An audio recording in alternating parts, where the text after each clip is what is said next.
Bonjour et bienvenue dans Voix de recruteur by Fed Group. Vous voulez changer de job? Vous cherchez de nouveaux collaborateurs? Nos experts vous donnent des clés de réussite pour décrocher le meilleur poste ou le meilleur candidat, celui qui vous ressemble. Ici, on parle entretien d'embauche, intérim, CV, questions magiques et plein d'autres choses. Parce que dans chaque rencontre, il y a une opportunité. Construisons ensemble vos succès professionnels de demain. Bonne écoute!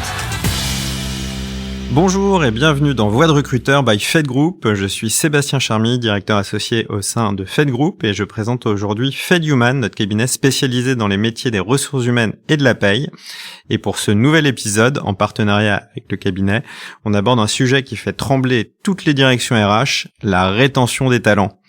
Parce que on sait que recruter c'est bien, mais garder les bonnes personnes sur la durée, c'est souvent là que tout se joue vraiment. Pour en parler, j'ai le plaisir d'accueillir Jessica Sanson, DRH d'Audity. Bonjour Jessica, merci d'avoir accepté mon invitation. Hello Sébastien, ravi d'être avec toi aujourd'hui. Alors Jessica, tu es une professionnelle des ressources humaines avec plus de 15 ans d'expérience dans des grands groupes où tu as su relever de nombreux défis RH. Aujourd'hui, tu es DRH d'Audity depuis près d'1 an. Audity est une entreprise experte dans les solutions de relations clients à l'international avec 10 centres de contact implantés au cœur des plus grandes capitales internationales. Et toi, précisément, tu t'occupes de 3 filiales du groupe, ce qui fait à peu près pour la France 150 collaborateurs. Oui, c'est tout à fait ça. On est bon. Oui, on est bon. On est bon sur la présentation d'Audity. Chez Audity, est-ce que tu peux me préciser quel est ton rôle précisément et dans quel contexte RH tu évolues? Parce que les enjeux de rétention ne sont pas les mêmes en fonction de la taille de l'entreprise. Oui, bien sûr. Donc, alors comme tu l'as dit précédemment, donc on est implanté dans 10 capitales dans le monde entier. Et donc, moi, j'ai en charge la direction RH Audity Paris. Effectivement, il y a 3 filiales puisqu'Audity a fait l'objet de plusieurs structurations. Et donc, à ce jour, en fait, je m'occupe vraiment de l'entièreté de la fonction RH, à savoir le développement, la partie droit du travail, relations sociales, mais aussi tout ce qui tourne autour du bien-être des collaborateurs, donc l'hospitality management, la communication interne.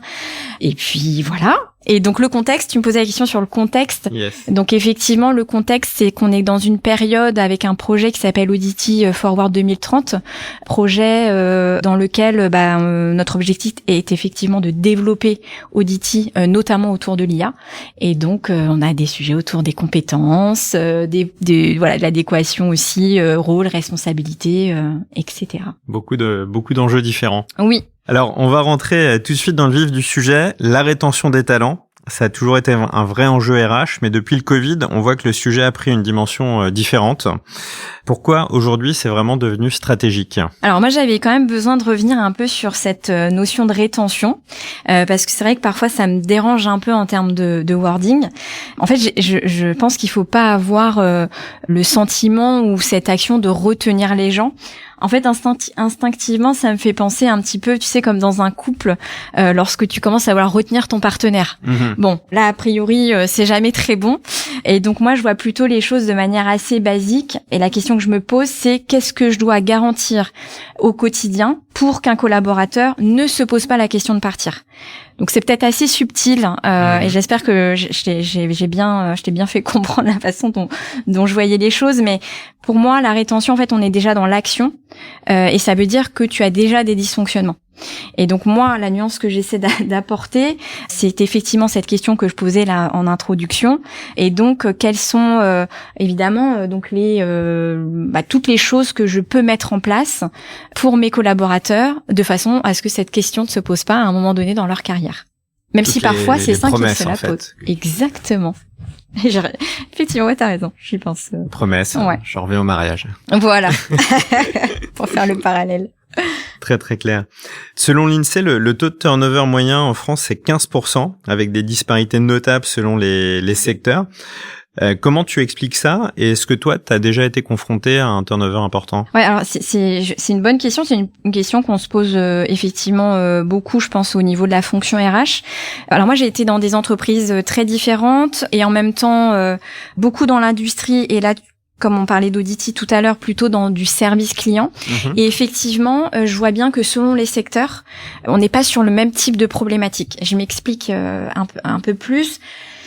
Dans l'industrie, j'ai trouvé que la population, elle avait un certain niveau d'expertise très technique, et donc ils travaillent sur des projets relativement complexes sur du long terme.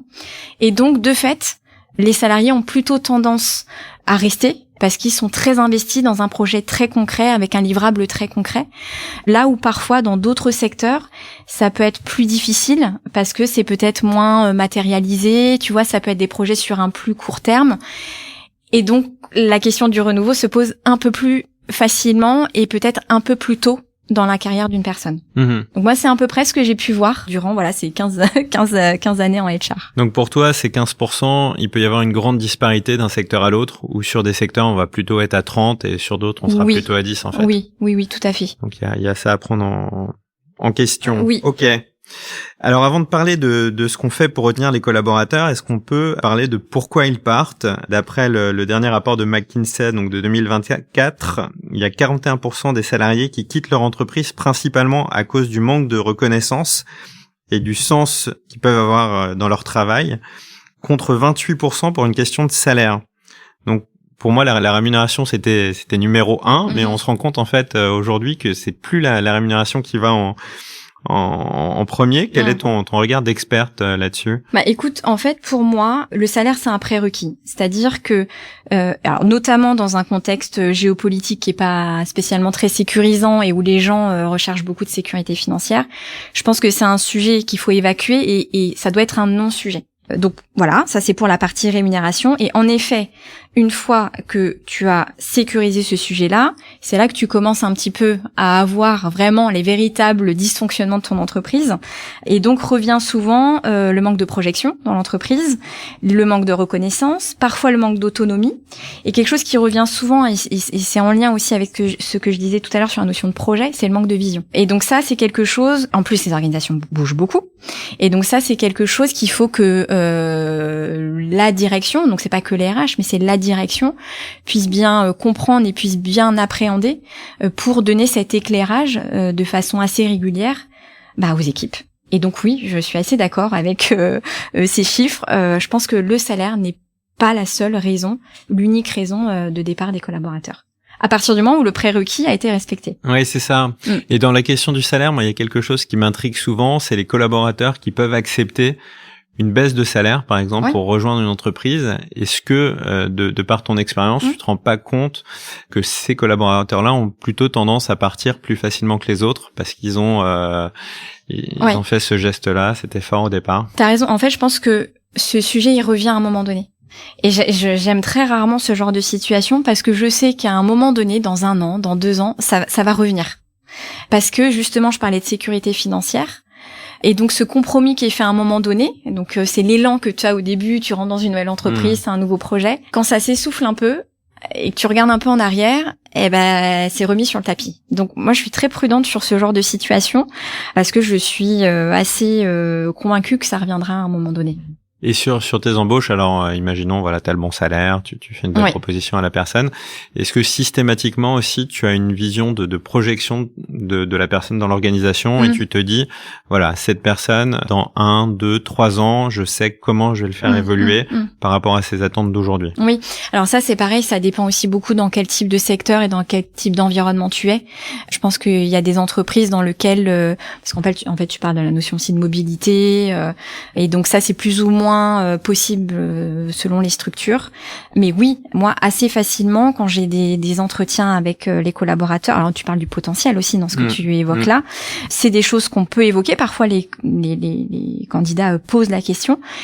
Et dès que tu leur donnes de la visibilité, tu vois ça se voit dans les yeux, il se passe quelque chose. C'est-à-dire que tu ne les embauches plus seulement pour un poste à l'instant T, mais tu les embauches pour, pareil, un projet dans ton entreprise parce que tu sais que tu pourras les repositionner sur un poste à plus forte valeur ajoutée, avec plus de responsabilité ou pas, d'ailleurs, parce que c'est pas que de la responsabilité.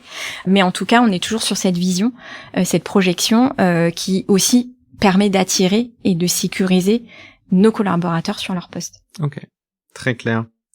Après la grande démission, les entreprises sont de plus en plus victimes de quiet quitting. Est-ce que tu peux nous parler de ce mouvement? Alors oui, je peux en parler un peu. Donc juste pour revenir sur ce que c'est, donc c'est un désengagement en fait qui est assez marqué, mais qui est souvent progressif. Je pense qu'il y a beaucoup de fantasmes autour du quiet quitting, parce qu'on entend souvent dire que ce sont des collaborateurs qui ne veulent plus travailler ou qui se désengagent assez volontairement. Je trouve quand même que c'est relativement rare. On n'est pas, j'entends parler de tendance, etc., mais je pense qu'il faut aussi qu'on regarde comment nous on fonctionne aussi avant de parler de cette fameuse tendance.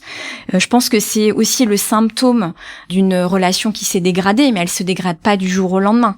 Elle se dégrade au fur et à mesure du temps qui passe. Et donc c'est vrai qu'avoir ce phénomène où tu as quelqu'un qui est là, mais en fait il est pas là, c'est assez difficile à gérer. Et je reviens sur mon histoire de couple, mais tu vois, c'est comme les couples qui vivent sur le même toit et qui en fait se calculent pas et s'engagent pas dans les projets de famille. Bon, en fait c'est la même chose. À un moment donné, il faut que ça s'arrête. Donc il peut y avoir plusieurs raisons, en effet dysfonctionnements. Parler d'une tendance, tu vois, qui s'est instaurée. J'ai pas forcément moi cette vision-là. Encore une fois, à partir du moment où il y a une vision et un projet derrière. Mais c'est très, encore une fois, c'est très personnel et c'est vraiment lié aussi à ce que j'ai pu moi voir au cours de mon expérience. Et je vais mettre en relation ce symptôme avec les ruptures conventionnelles. Oui. Donc on fait de plus en plus de ruptures conventionnelles en France. Oui. On a un collaborateur qui vient vers nous avec une rupture conventionnelle, on lui dit non parce que nous on le trouve qu'il est intéressant, on a envie qu'il reste. Et là, il pose son crayon, il fait le strict minimum en attendant la RC en fait. Parce que t'as déjà vu ça. Oui. C'est un phénomène qui est assez difficile à gérer. Parfois même dans la discussion, en fait, c'est un peu, tu sais, l'espèce de chantage. C'est accordez-moi une rupture conventionnelle ou sinon je me mets un petit peu en stand-by. J'ai envie de te dire, c'est toujours pareil. Je pense que c'est les discussions, la communication, bien comprendre les enjeux qu'a cette personne aussi derrière, tu vois. Pourquoi il se passe ça pour lui? Est-ce qu'il y a du perso? Est-ce qu'il y a du pro? Qu'est-ce que nous on a fait? C'est la question que je pose au début. Qu'est-ce que nous on a fait pour que ça ne se produise pas? Encore une fois, est-ce que lui, il n'a pas d'autres, tu sais, souhait, ambition qu'il n'a jamais partagé, donc on est pleinement en train de gérer une frustration. C'est tellement compliqué. Pas forcément de réponse là toute faite, mais encore une fois, pour moi, c'est de prendre du temps, écouter, essayer de comprendre ce qui se cache derrière cette demande, et soit on trouve une solution, soit à un moment donné, la meilleure, c'est de négocier, tout simplement. Ok. Est-ce que dans ton expérience, t'as eu quelles sont les vraies raisons de départ des personnes? Y a-t-il des signaux qu'on peut repérer en tant que manager avant qu'il soit trop tard et corriger éventuellement le tir? Alors je vais peut-être casser un peu le mythe, mais moi je crois pas qu'il y ait qu'une seule raison en fait de départ. Je suis convaincue que c'est toujours un ensemble d'éléments qui font que quelqu'un décide de partir. Alors pour moi il y a deux choses dans cette question. Il y a il y a la responsabilité de l'entreprise. Tu peux avoir un management inadapté, voire toxique dans les cas les plus graves. Tu peux avoir un manque de reconnaissance, une absence de perspective comme on l'évoquait tout à l'heure, ou des contextes organisationnels qui sont difficiles. On est quand même dans des entreprises qui bougent beaucoup. On est souvent dans des marchés concurrentiels où si tu t'adaptes pas, ton entreprise elle peut se mettre un petit peu en difficulté. Mais donc je trouve que réduire en fait les départs, tu vois, à une situation, à une erreur, ça reflète pas la réalité du quotidien. Et puis aussi, j'ai rencontré moi des collaborateurs qui partent parce qu'ils ont un projet personnel de mobilité, parce qu'ils ont un projet de se repositionner sur un rôle qui n'a rien à voir avec ce qu'ils font aujourd'hui. Je me souviens d'une anecdote où j'avais un collaborateur qui était chef de projet et qui est parti pour devenir ébéniste. Bon voilà, tu vois comme quoi là, ça n'a rien à voir avec l'entreprise. Un atelier dans ton organisation, c'est compliqué. Voilà, de le là retenir. c'était compliqué de le retenir. Donc donc là c'était assez simple quelque part, mais donc il y a l'entreprise, comme tu le disais, c'est les raisons du départ. Donc je pense qu'elles sont multiples. Mais il y a aussi le collaborateur, c'est-à-dire que lui aussi il a sa part de responsabilité, parce que je me dis aussi que on peut aussi avoir affaire à des personnes qui ont des difficultés à gérer le changement. Tu peux avoir des personnes qui ont des difficultés à se remettre en question, à évoluer dans l'organisation, à se repositionner. Et donc pour moi en fait pareil, c'est une forme de multi-responsabilité entre l'employeur, le collaborateur, et parfois un mismatching entre les deux qui font que la meilleure décision qui soit, c'est d'arrêter la relation contractuelle. Je reviens à mon histoire de couple. Désolée, je lâche pas l'affaire, mais c'est pareil. À un moment donné, c'est aussi de pouvoir se dire les choses et de se dire que il est temps d'arrêter cette relation pour toutes les raisons qui soient, et il vaut mieux l'arrêter à temps, avant que la relation se dégrade, et potentiellement avant de retomber dans le quiet quitting dont on parlait tout à l'heure. Voilà. Je pense qu'il faut se dire les choses. Et puis une bonne sortie fait suffisamment tôt peut faire revenir un collaborateur. Oui. On parle de salariés boomerang aussi qui reviennent dans l'entreprise. Ouais. Le offboarding est important et le offboarding aussi. Faut effectivement trouver des solutions vite pour pas qu'on arrive sur une situation qui soit gangrène quelque part. Oui, et je pense que ce que tu dis, c'est une responsabilité conjointe et de l'employeur et du salarié. D'alerter et de se dire les choses au bon moment et pas une fois que c'est cristallisé. Parce que c'est là où ça commence à devenir compliqué. Voilà. Super. Alors, on arrive maintenant aux solutions. Comment faire pour que les collaborateurs restent? As-tu des exemples à me donner sur voilà, tu arrives, c'est pas trop tard, on peut encore sauver la situation. Quelles stratégies ont eu un impact positif pour toi? Comment t'as réussi à les mettre en place? Alors, j'ai pas de recette miracle, mais je peux parler un petit peu de mon expérience et de la façon dont moi je vois les choses. Parfois, je me dis que nous, HR, on se complique parfois un petit peu la tâche sur ces sujets-là parce que finalement, et là je fais référence à la chanson d'Orelsan qui dit simple, basique, je pense tout simplement que si on part sur des choses très simples et très basiques dans le quotidien, je pense que c'est suffisant, tu vois, pour instaurer cette fameuse relation de confiance qui est nécessaire dans le quotidien et ce qui fera que cette personne ne se posera pas la question de partir. Et donc, voilà, c'est je me sens écoutée, mon manager est présent quand j'ai besoin de lui, on me fait confiance, je comprends où va l'entreprise, je me sens respectée, je peux grandir. Voilà, je prends le temps d'un café, je reçois du feedback, je donne du feedback, je peux parler à mon manager. Voilà, tu vois, pour moi, c'est pas une recette miracle, c'est simplement du bon sens. Mais ce bon sens, il doit, tu vois, prendre beaucoup d'espace dans le quotidien. C'est pas seulement au moment de l'entretien annuel où on se dit les choses et on fait un feedback. Non, c'est tout le temps qui passe dans la carrière du collaborateur où on doit se dire les choses, ce qui lui permettra de grandir, etc., etc. Donc tu vois, je suis pas sur des choses très compliquées et je pense que c'est à la main en fait de tout le monde. Et je suis certaine que les collaborateurs ils restent pas pour un process RH. J'en suis certaine, tu vois. Et est-ce que ça t'est déjà arrivé que le manager passe à côté de l'entretien annuel d'une personne, que la personne veuille partir, et que t'arrives à la rattraper, et à la raccrocher à un nouveau projet dans le groupe ou trouver une solution pour la faire rester? Oui, ça m'est arrivé, tu sais, aussi de retraduire ou de reverbaliser ce que parfois le manager n'arrive pas à faire. Et donc c'est ça qui est beau dans la relation et la notion d'HR business partnering, c'est cette relation avec le manager que tu peux avoir pour venir le compléter. Parce que parfois, oui, le wording est pas le bon, parce que parfois c'est une difficulté à engager aussi l'autre. Et oui, ce binôme peut très bien marcher. Et parfois de refaire la séquence à 3 pour, tu sais, reverrouiller véritablement l'échange. Moi j'ai des très belles histoires comme ça. Alors moi j'ai aussi de très belles histoires. Je fais un petit coucou à Alem qui est une collaboratrice qui vient de me rejoindre dans les équipes FedHuman et qui a passé 15 ans chez FedLegal. Et je pense que le souffle qu'il lui fallait pour rester dans l'organisation, c'était de travailler sur de nouveaux métiers, sur une nouvelle marque, pour découvrir quelque chose de nouveau. Est-ce que la mobilité interne, selon toi, c'est un bon levier pour garder les collaborateurs? Alors pour moi c'est un levier qui est extrêmement puissant. Et je pense que parfois, on ne l'utilise pas assez. Et je l'ai évoqué un petit peu tout à l'heure, mais tu sais, parfois, on pense que la mobilité interne, c'est de prendre des responsabilités. Et tu viens de donner un exemple là, où en fait, non, c'est pas que ça, c'est aussi prendre des responsabilités transverses, prendre un autre scope, voilà. Et du coup, ne serait-ce que de faire ça, il se passe quelque chose pour le collaborateur. En fait, t'envoies plein de messages. Tu lui dis que t'as confiance en lui, t'investis en lui, tu lui dis que tu crois en son potentiel, tu lui dis que tu le vois évoluer chez toi, tu lui dis que t'as envie d'investir en lui. Et ben là, tu coches toutes les cases de ce que je disais tout à l'heure, qui est simple et basique. En prenant cette action, tu coches énormément de cases.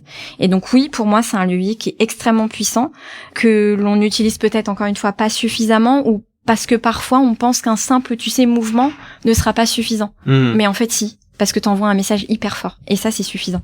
D'accord. Donc, ce que j'entends aussi dans cette mobilité interne, dans ce que tu me dis là, en répondant à quelques-unes de mes questions, oui. Je vois la culture du feedback pointer le bout de son nez, et ça c'est un moyen aussi puissant qui est, je pense, délaissé par pas mal de managers, notamment le feedback positif. Qui est hyper important pour redynamiser et puis valoriser un collaborateur. Ouais. Alors pour le coup, c'est vraiment moi quelque chose que je pousse et que je conseille. C'est n'attendez pas les entretiens annuels pour dire les choses. Bon, ça paraît évident, mais c'est bon de se le redire quand même. 2, passer un moment fréquent avec vos collaborateurs pour leur dire effectivement axe d'amélioration, ça, mais super, bravo, merci pour ça. Et donc là, on est sur le feedback positif dont tu parles. Et ça nourrit en fait. Ça nourrit, ça donne de l'élan. Pareil, ça donne de la perspective parce que ça veut dire que ton manager te voit évoluer et il sait qu'il peut se permettre de te le dire parce qu'il sait que tu vas prendre le sujet, que tu vas te remettre en cause et donc que tu vas pouvoir te développer pour l'entreprise. Donc il se passe plein de choses sur le feedback. Et t'as raison, mais il faut aller aussi sur la partie axe d'amélioration parce que c'est ça qui fait grandir. Mais il faut aussi aller sur le feedback positif parce que c'est aussi dire à l'autre ça c'est fort chez toi, ça garde-le et développe-le parce que souvent on veut aller développer la partie un peu la faiblesse, mais on oublie aussi qu'il faut développer et s'assurer de conserver son point fort. Et donc complètement en phase avec toi. On entend souvent la fameuse phrase « on quitte un manager, pas une entreprise ». On voit donc que les managers ont un rôle très sérieux dans la relation, dans la rétention des talents. Est-ce qu'on leur donne vraiment les moyens de jouer ce rôle ? Alors, sur le sujet du manager, c'est vrai que moi j'ai toujours pensé qu'on faisait porter beaucoup de responsabilités aux managers. Beaucoup. Et je trouve que c'est pas très juste. Et tu poses la question des moyens et parfois ils n'ont pas les moyens. Et souvent ce que je me dis, et je me le dis aussi pour nous en tant que fonction RH, c'est que c'est aussi des salariés. Et c'est avant tout des salariés. C'est avant tout des collaborateurs qui ont aussi une vie en entreprise. Et donc faut aussi qu'ils soient considérés comme tels. Et en effet, ils ont ce rôle-là qui fait qu'il faut qu'ils accompagnent des équipes, qu'ils les développent, etc., etc. Donc, attention, moi j'aime bien aussi repositionner les managers dans l'organisation en tant que salariés, en tant que collaborateurs, en tant que tels. Et sur les moyens, oui, je pense que, et c'est aussi pour ça que la fonction RH elle existe, il faut aussi que nous on soit en support de leur quotidien. On a pris l'exemple tout à l'heure d'un entretien où le manager passe pas forcément le message. On est là pour eux, on est là pour les aider, pour les compléter, pour les rassurer aussi parce qu'ils ont aussi besoin de savoir si ils font bien, ils font pas bien, ils ont besoin de se challenger, donc ils ont besoin de nous pour ça. Et tu sais d'avoir un miroir et parfois de se tester avec quelqu'un de neutre et d'externe, je pense que c'est important et je pense que ça les aide vraiment dans le quotidien. Donc voilà, moi je suis très prudente sur les managers. Aussi, je pense coach de manager en tant oui, que parce que je pense qu'ils font beaucoup et il y a des mauvais managers. Il y a vraiment des mauvais managers. Mais voilà, faut aussi revenir un peu sur leurs difficultés du quotidien. Comment on fidélise sans tomber dans le piège de la promesse excessive ? Parce qu'on voit souvent des entreprises qui vendent du rêve pour retenir ou attirer des salariés et qui se retrouvent ensuite avec un problème de cohérence. Alors en fait, pour moi, c'est la plus grosse erreur qu'on puisse faire en entreprise. C'est effectivement de promettre des choses qui ne se passeront jamais. C'est catastrophique. Et ça, factuellement, ça fait partir les gens. J'ai énormément d'exemples là-dessus. Tu verras, dans 6 mois, tu pourras évoluer, non, stop. C'est quand tu annonces quelque chose à un collaborateur, c'est que tu sais que ça se fera. Tu peux conditionner cette évolution, par exemple, si on prend ce sujet-là. Mais tenir des promesses, c'est la pire erreur qu'on puisse faire, ça c'est une évidence.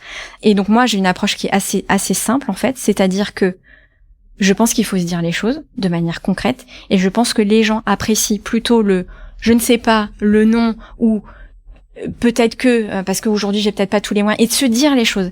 Et ça fait rester les gens parce qu'en fait ils savent qu'ils ont en face d'eux quelqu'un qui leur dit les choses. J'ai peut-être pas répondu positivement à la demande de l'autre et donc ça va gérer une certaine frustration, mais cette frustration elle est maîtrisée parce que par ailleurs je lui ai dit ce qui était faisable, non faisable, etc., etc. Et si demain à la limite la personne doit partir, au moins on part sur quelque chose de concret. Tu vois, c'est pas une interprétation, une supposition. Non, tu m'as demandé ça, aujourd'hui je sais pas te le donner.